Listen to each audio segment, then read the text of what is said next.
가장 아름다운 에덴 동산에 선악을 알게 하는 나무를 왜 두셨을까? 그 선악을 알게 하는 나무를 두시고 그 나무 열매를 먹지 마라 이렇게 해서 오히려 더 인간이 죄에 빠지게끔 그렇게 하나님께서 만들어 놓으신 거 아닌가.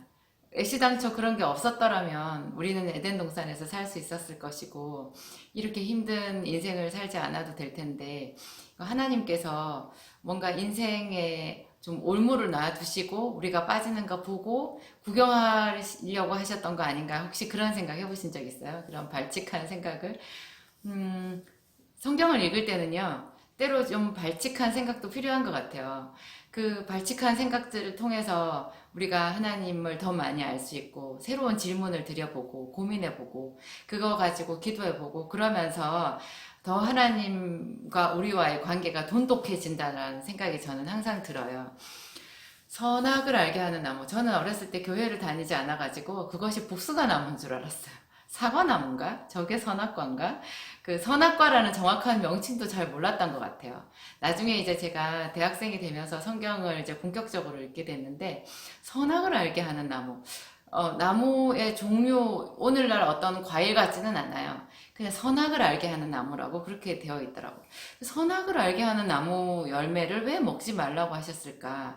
선악을 안다는 것이 무슨 뜻일까? 고민이 아주 궁금한 것이 한두 가지가 아니죠. 근데 아무도 해답을 주는 사람이 없었어요.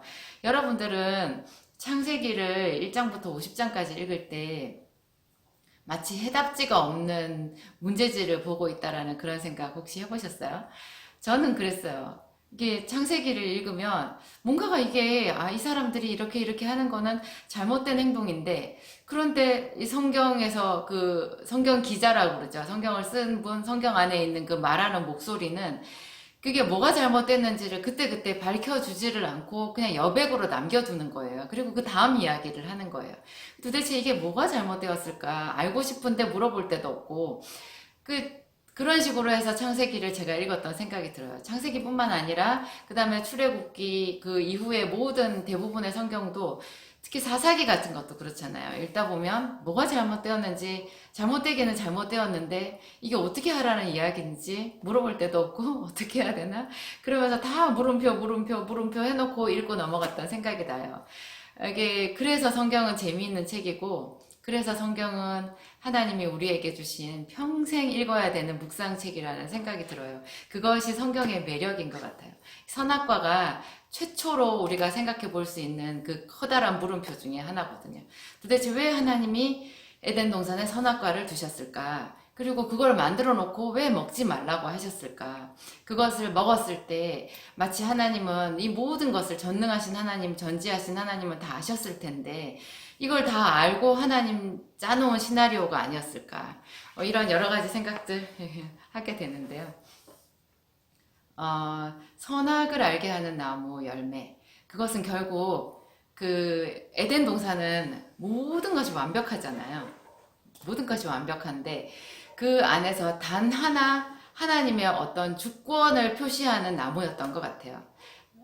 지금 제가 말씀드리는 것은 제 나름의 견해예요. 여러분들은 또 다르게 생각하실 수도 있는데 제 견해가 여러분들의 어떤 새로운 견해를 만들고 더 넓게 성경을 해석하고 여러분 삶에 적용하는 어떤 실마리가 되기를 바라요. 제 이야기가 꼭 어떤 정답이라는 뜻은 아니고요. 여러분들의 사고의 확장, 성경을 더 깊이 볼 수 있는 그런 어떤 문을 열어주는 계기가 된다면 저는 너무 감사하겠습니다.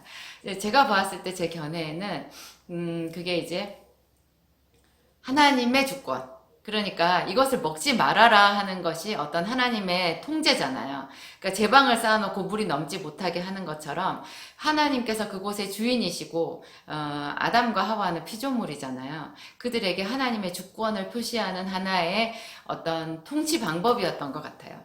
근데 그것을 이제 딱 해놓았는데 아담과 하와가 그것을 먹었잖아요. 뱀이 간교하게 꿰었든 어찌되었든 결과로는 이 하나님께서 먹지 말라고 한 선악과를 먹은 거예요. 그것은 어떤 뜻이냐면 하나님께서는 하지 말라고 하셨지만 제 생각에는 하는 것이 옳습니다. 하나님께서는 이렇게 말씀하셨지만 제 생각은 다릅니다 하는 그 뜻인 거예요. 그것이 모든 인간의 죄악의 시작인 것 같아요. 여러분, 그 아이들도 그렇잖아요. 엄마가 이렇게 하라고 얘기해도 아이들이 그 엄마가 하라는 대로 하지 않거든요. 우리도 지금도 마찬가지예요. 성경을 보는 우리들도요. 성경에 이렇게 말씀들이 되어 있는데 여러분 그 말씀 중에 얼마나 마음으로 깊이 옳다고 받아들이세요? 예를 들면 예수님의 산상수훈을 보아도요. 그냥 우리가 벽에 걸어두는 그림처럼 보는 구절들이 너무 많아요. 하나님은 이렇게 말씀하셨어도 내 생각은 다르고 하나님의 말씀처럼 누가 살 수 있느냐 이렇게 생각하는 거죠. 그러니까 우리는 선악과를 먹은 아담과 하와의 자손이 맞는 거예요. 하나님께서 이렇게 말씀하셔도 내 생각은 다르다. 그런데 이것을 정확하게 뒤집어 엎어서 하나님께 너무나 크게 칭찬받고 정말 모든 것을 선물로 받은 딱 한 사람이 있었어요. 그 사람이 다윗의 아들 솔로몬이에요. 여러분 솔로몬이 그 세상 모든 역사, 이게 믿지 않는 사람들, 인류 역사를 배우는 그런 사람들도 그 솔로몬 왕의 일화는 잘 알잖아요. 솔로몬이 지혜를 구했다. 그리고 솔로몬의 재판, 두 명의 여자가 한 아이를 가지고 서로가 자기의 아이라고 다투는 그 유명한 재판 이야기 있잖아요. 그러니까 분명히 한 엄마만 진짜 엄마고 나머지 엄마는 가짜 엄마인데 자기 아이 죽은 아이를 버리고 이제 옆에 다른 여자가 낳은 아이를 자기 아이처럼 갖고 싶어가지고 용심을 부린 사건이 있었어요. 요즘 같았으면 유전자 검사를 해보면 될 텐데 옛날에는 그런 거를 할 수도 없고 방법이 없잖아요. 그런데 솔로몬이 그 지혜롭게 판단을 하잖아요. 칼을 가지고 와서 저 아이를 반으로 나눠라. 그래서 두 여자에게 반쪽씩 줘라. 그래가지고 진짜 칼을 가져오게 해요. 그래 그 아이를 쪼개려고 해요. 그 순간에 이제 진짜 엄마가 막 눈물을 흘리면서 말하잖아요. 그렇게 하지 말라고. 차라리 저 여인에게 주라고. 근데 다른 여자는 그렇게 해라. 잘라라. 그래서 네 것도 되지 말고 내 것도 되지 말게 하라. 그렇게 하니까 솔로몬이 우는 여자, 저 여자가 저 아이의 엄마니까 아이를 그 여자에게 주라. 이렇게 해서 정말 세계의 재판, 놀라운 재판이 있었잖아요. 그 솔로몬의 그런 지혜가 어디서 나왔는가? 그것은 솔로몬이 얼마나 지혜가 많았는지에 대한 하나의 예시로서 성경에 나와 있는데 그렇게 솔로몬이 지혜를 가지게 된 비결이 하나님께 지혜를 구해서 그랬다고 나와 있잖아요. 솔로몬이 처음에 왕이 되었을 때 하나님 앞에 1000번제를 드렸대잖아요. 1000번의 번제를 그러니까 하나님 앞에 드리는 최고의 제사를 드렸다는 뜻이에요. 그러니까 뭔 제사를 드리고 어떤 하나님께 뭔가를 드리면 우리 속에 기도 제목이 먼저 나와야 되는데 솔로몬은 그 말을 하지 않고 그냥 하나님께 최고의 예배를 드린 거예요. 1000번이나. 그랬더니 하나님께서 이제 먼저 마음이 이제 동이 난 거죠. 도대체 얘가 나에게 무엇을 원하는가. 그래서 하나님이 솔로몬의 꿈에 나타나셔서 네가 나에게 무엇을 원하느냐. 내가 너에게 무엇을 하여 주랴. 이렇게 물었어요. 정말 백지수표를 주신 거잖아요. 여러분은 그런 상상 해보셨어요? 우리 다 어릴 때 그런 동화 보잖아요. 이 도끼가 네 도끼냐, 저 도끼가 네 도끼냐, 뭐 금도끼, 은도끼 사건부터 해가지고 뭐 마술 램프? 뭐 거기서 보면은 램프를 이렇게 문질렀을 때 퐁 하고 거인이 나타나서 이제 한 가지 소원만 말해보라. 뭐 이런 비슷한 이야기들은 굉장히 많아요. 우리 주변에. 근데 그 똑같은 이제 그런 이야기가 천지를 지으신 하나님과 솔로몬 사이에 있었던 거예요. 하나님이 그 꿈에 얼마나 대단한 영광으로 나타나셨을까요? 그렇게 나타나셔서 솔로몬에게 한 가지를 구하라 이렇게 얘기하잖아요. 그런데 솔로몬이 세기의 대답을 해요. 정말 아무도 할 수 없는 그런 놀라운 걸작의 대답을 하는데 자기에게 지혜를 달라고 말해요. 하나님께서 나에게 이렇게 많은 백성들을 다스릴 수 있는 왕이 되게 하셨는데 나는 능력이 없다. 내가 이 많은 백성들을 선악간에 잘 인도할 수 있도록 그들을 재판할 수 있도록 선악을 알 수 있는 그런 지혜를 달라 그렇게 말해요. 그랬더니 하나님께서 너무나 감동을 하시죠.